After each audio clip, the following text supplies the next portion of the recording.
But you can provide the right of review. Under 184(3), if 184(3) right of appeal is given in accordance with the Constitution, then as far خواہد صاحب پھر آپ اپنے لیے آپ ذرا سن تو لیجئے نا. آپ یہ سوال جو ہیں ذرا آپ سن تو لیجئے نا. یہ جو سوال ہیں ان کو اتنے ایزیلی برش اسائڈ نہ کیجئے, ذرا سنیے پلیز. آپ غور و فکر سے, ہم نہیں چاہتے ہیں کہ آپ فی البدی کوئی جواب دے دیں جو پھر آپ کے لیے مشکل ہو. ہم اسی لیے آپ کو کہہ رہے ہیں ہر سوال نوٹ کر لیجئے, آرام سے جواب دے دیجئے. آپ خود اپنے لیے مشکلات کھڑی کر رہے ہیں, ہر سوال کے جواب دینے لگتے ہیں.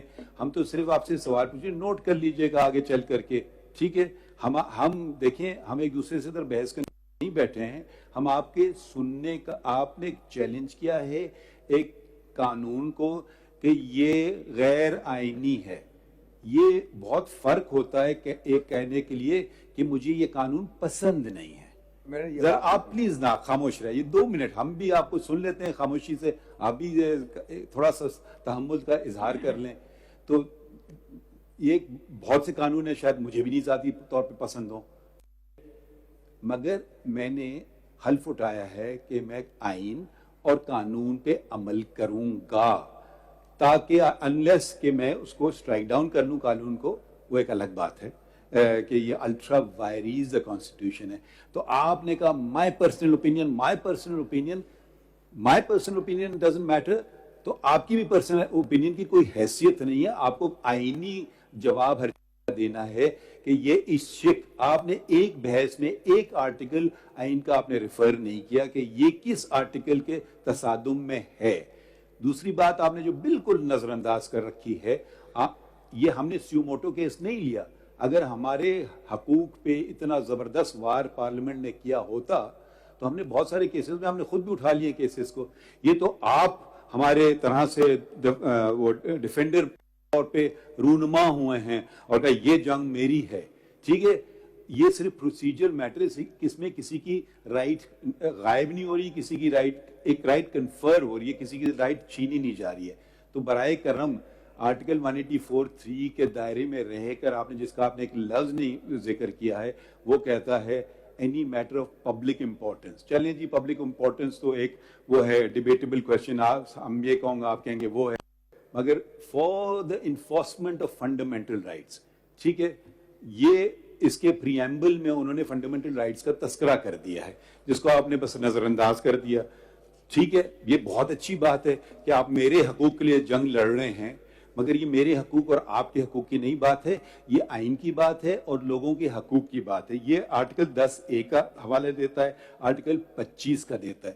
تو آپ کھڑے ہو اپنی رائے, آپ کالم لکھیے اخبار میں, ہمیں صرف اور صرف آئینی بحث کیجئے کہ یہ 184(3) کا جو ہم جو پاور آج استعمال کر رہے ہیں, یہ ہم اپیلیٹ پاور نہیں استعمال کر رہے ہیں, نہ کوئی ہائی کورٹ نے کوئی فیصلہ کیا ہے جو ہم بیٹھے ہوئے ہیں ایز آف رائٹ اپیل سن رہے ہیں, petition for leave to appeal سن رہے ہیں.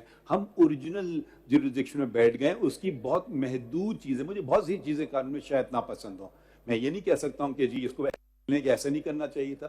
تو آپ برائے کرم, آپ نے ایک seeking enforcement of fundamental right سے تو آپ نے کچھ بحث ہی نہیں کی ابھی.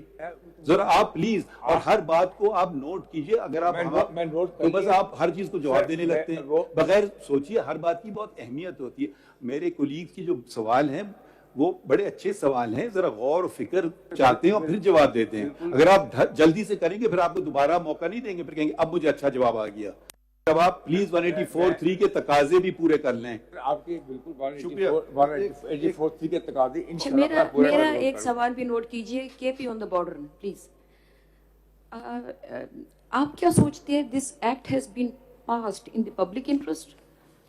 کیونکہ section 5 sub section 2 says on the contrary. It appears that to do away with some of the decisions which were passed in the previous years under Article 184(3) of the Constitution, کیونکہ commencement ان کی کر دی ہے اور اس میں کوئی limitation بھی نہیں ہے. تو یہ پبلک انٹرسٹ میں پاس ہوئے یا پرسنل انٹرسٹ میں ہوئے؟ Yes, your point is noted, sir. I will not answer now. I'll answer it later. Mr. Khwaja, another question. Please ایک اور note کر لیں. We have two provisions in the Constitution. One is Article 191, which relates to Supreme Court. and the other is 202 of the Constitution which relates to High Court.